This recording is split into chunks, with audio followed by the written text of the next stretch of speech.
The National Guard had simply closed off a large area of downtown Berkeley, arresting shoppers and protesters alike. I had a valid press pass, given to me that day by the Berkeley police. But with my long hair and all, Sergeant Number 1 would not let me leave the ring. Angry, I sat down with those caught, chatting for hours, surrounded by bayonets. A cop pulled me out and said I was arrested. I showed him my press card. Terribly impressed, he used it to get my name and address and sent me on to fingerprinting and the sheriff's bus. Like the others, I expected to be bailed out after a few hours booking at Santa Rita, the county prison farm, and then be home for a late dinner. Like the others, I was to be in a state of literal terror for the next 16 hours. The 1-inch slit in the window of the Alameda County Sheriff's bus didn't let us see much of Santa Rita Rehabilitation Center. Only a lot of wire and low white barracks. Somebody jokingly referred to it as a cross between a concentration camp and a chicken farm. The bus stopped at the gates, and 2 guards with shotguns jumped on. "All right, you creeps, move your asses out of here. The last guy out gets his head cracked open." People who live in college towns spend their lives seeing old gangster movies, and it was difficult at first to realize that corn and violence had suddenly become the real world. We stumbled out of the bus and through a gauntlet of club-swinging deputy sheriffs. The guy in front faltered, and they hit him on the head. It does sound like a crack. He said something like, "Take it easy," and they moved in on him. The rest of us made it through the gate and were greeted by the sight of 200 arrestees lying prone on a concrete yard, heads turned sideways, hands straight back at their sides, legs pulled close together. 200 bodies perfectly tense and quiet, but the guards walking between the rows of bodies gave proof of life as they whacked and poked the men with their clubs. These guards were the same deputies who had done all the shooting in Berkeley the week before, the Blue Meanies. In America, it's always comic book death, macabre, unreal, and later funny. It was getting dark and cold. The countryside was moorish and vacant. We could hear no cars moving on Highway 50 below, and the place was flooded with guards, enough to turn any organized resistance into a bloodbath. The concrete was gravelly, and it dug into your cheek. The wind blew some of the smaller bits into your eyes, which had to be opened to catch sight of the guard about to whack your limbs for having moved or shivered in the bitter cold. After 30 minutes, you could turn your head to rest on the other cheek. We lay there from 6 p.m. to 8:30 p.m. The fellow who was beaten as we came off the bus was forced to take a different position, resting on his knees, arms hanging at his sides, while 3 guards systematically beat him for several minutes. 1 guard for the stomach, 1 for the back, and 1 who specialized on the head. When he got out later, a doctor reported that he pissed blood and that his body was a mass of bruises. The rest of us just lay there. No one said anything. No one protested. Perhaps some tried to, but the minute their hands moved, they became the center of other guards' attention. "If you don't like it, do something, and we'll bust you on a felony for assaulting an officer. You'll never get out." That's the threat that finally keeps you in line. While my body had suddenly become very important because it was vulnerable to pain, my mind floated elsewhere, giddy and irrelevant. All this time, I thought of James Reston and Max Lerner and the other good, rational men. I began to compose an open letter to Reston. Dear Scotty, it went. This letter concerns your column holding the New Left responsible for the increase of violence in American society. You condemn the New Left for its distrust of the legal system. Remember? It's the column that had the cute line about the New Left kids being neo-Nazi crybabies who won't pay their dues. Well, before I get into those arguments, Scotty, why don't you try paying some dues? Lie down on this concrete floor, motherfucker. Hands back, legs together, as the guards here say. Come on, creep faggot, get your ass down there, cheek to the stone, keep your hands out. What are you doing, masturbating? Move your head and I crack it open. At Santa Rita, we shoot to kill.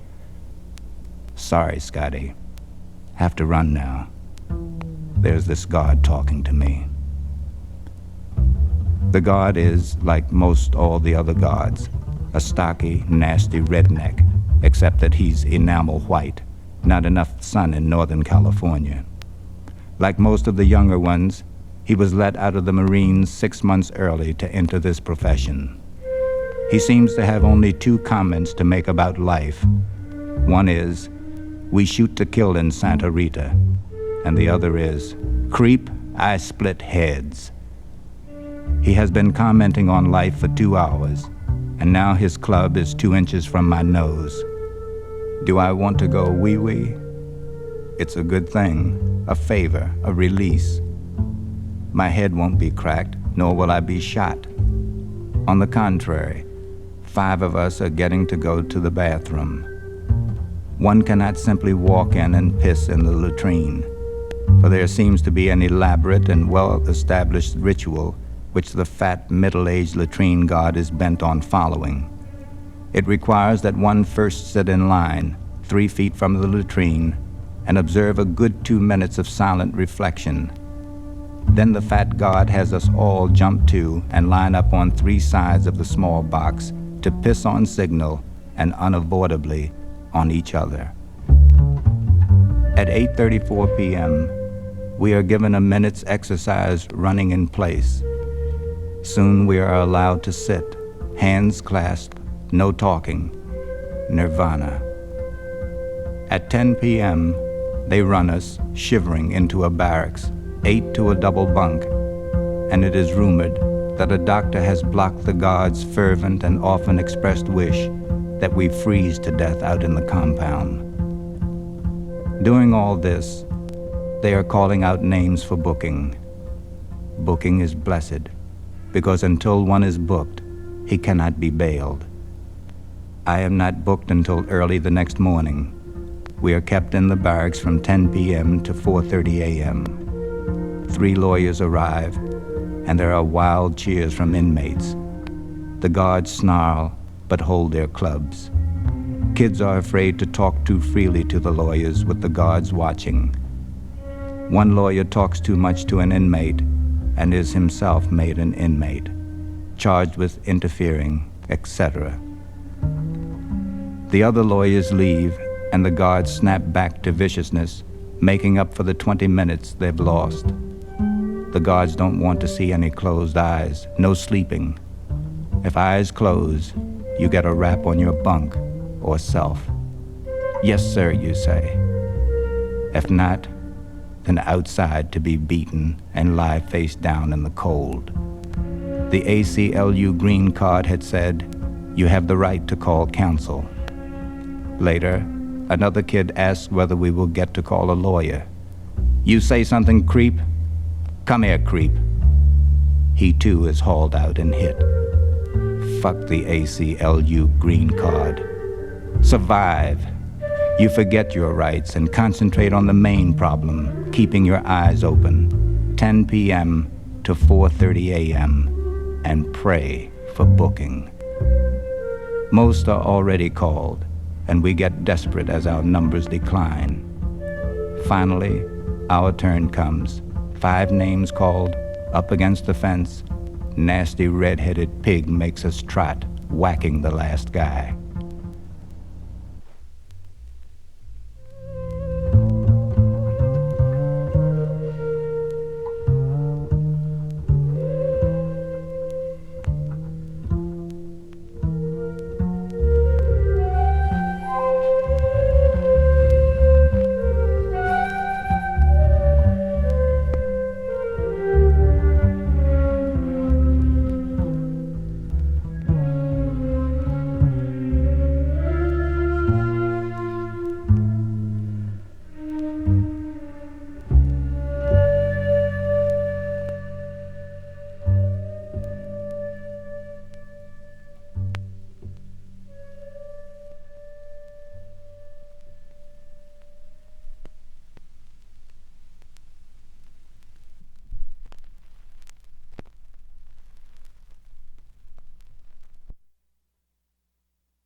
The booking hut is all efficiency.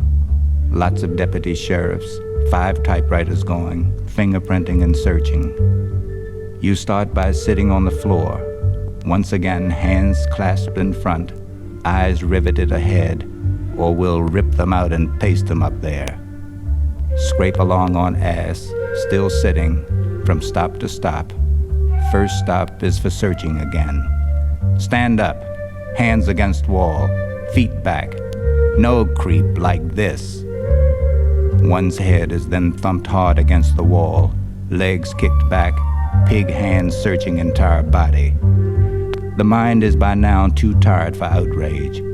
Back down on the floor, we scrape along on our bottoms to the next station, then up again, heels together at attention, answering questions for the deputy who is typing. Marital state. Married, sir. Legally? Yes, sir. Bullshit. Don't lie to me or you're dead. Children? 1, sir. Legitimate? Yes, sir. Yeah. Ever work? Yes, sir. You got a job, hippie? Yes, sir. Editor, sir. Where? Ramparts magazine, sir.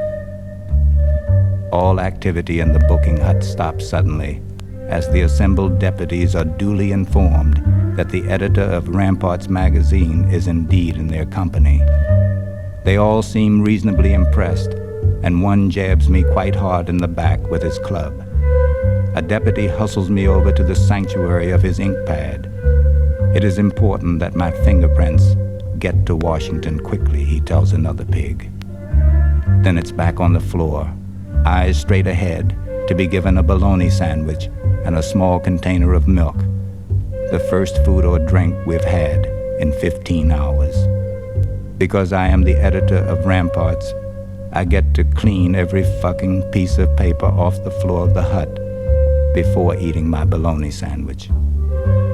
With booking finished, we're off to Compound C and sleep, only to be awakened 45 minutes later. It's breakfast time. Line up at bunks, eyes ahead. Move your asses, creeps. Run to the mess hall or heads get split. It's wheat checks and watery milk, and keep elbows off the table. For any elbows on the table get cracked. Hey, you fucking hippie queer, don't you understand English? Get up against the wall. Whack. The poor bastard didn't get to eat his wheat checks. We then stand up, and one of the medical volunteers from the Free Church, dressed in a white smock with a huge red cross on his chest, is thought by one of the guards to have smiled, ever so slightly. Did you smile? No, sir. Aren't you happy here? The kid has by now had it. 17 hours is too much. He refuses to answer and is thrown against the wall and beaten. The rest of us are by now on our knees, eyes ahead, crawling to the door. Crawl, motherfucker. Crawl, creep. Keep that ugly fucking head of yours absolutely straight or it's split open. After breakfast, we get to crawl through the mess hall door and then double time back to Compound C. It's already daylight and AM radio is piped through the intercom, with the morning DJ bullshit and news particularly obscene in our situation. An orderly, peaceful arrest of 480 went off without a hitch, with those arrested now in Santa Rita. The bail has been set at $800, and the police are to be congratulated on their efficiency and the lack of unpleasant incidents in the arrest. Chancellor Haynes was pleased that violence had been avoided. The medical kit is back in our compound. Soon the guards find another excuse to haul him outside and resume the beating. There is one very scared kid in our compound who actually was shopping in one of the downtown stores when the roundup began and didn't even know about the demonstration. He is the only one who cracks, silently hysterical and shaking whenever a guard comes near. I now tell him bail should come any minute. It doesn't for 3 more hours. Never allowed our phone call. We've worked out a system of getting word out by compiling a list of names and phone numbers on the outside. Whoever's bailed out should take the list, but the first guy is too scared of the guard's threats and eager to get out. He forgets the list, but the next kid insists on being able to take it and gets off with it. I hear my name and am in a group of 10 trotting through fences with a Central European guard, I swear, metal frame glasses and accent, barking at us that if he had his way, he wouldn't let us go. When we come back after conviction, we'll really get it. Then stop, hold attention for 5 minutes, then run. We see normal prisoners for the first time, and they are bewildered by the charade. As we trot around, the guards shout, "Who do you love?" No answer. "Say the blue meanies." No answer. "Halt. Let's get it straight, creeps. If you want to get out, you'll answer. We can keep you here all week." Trot again. "Who do you love?" A couple reply, "The blue meanies." Most of us finally manage to draw the line and chant, "Fuck the blue meanies." The guards are pissed, but realize that it's too close to the end to push it. Suddenly, I'm in a car back to Berkeley, and for about 3 hours, I frantically try to raise bail money for others and tell people what has happened. Then the entire experience fades out. To begin with, nobody really believes you. Even hard-bitten Berkeley radicals still hold some illusions about American life, about legal limits and public opinion. I began to consider the possibility that this was all some paranoid fantasy. The terror had worked back there because we were cut off, and they had total power to define reality. Once we were outside, the guards no longer existed. They were nowhere to be seen in that Chinese restaurant or coffee shop where I was boring people with yesterday's war story. Perhaps I wouldn't have written up the incident, but it turned out that Tim Findlay, a reporter for the San Francisco Chronicle, had also been arrested, and his eyewitness report, printed in that paper the next day, made it somehow all right to remember. It had been real. It was in the papers.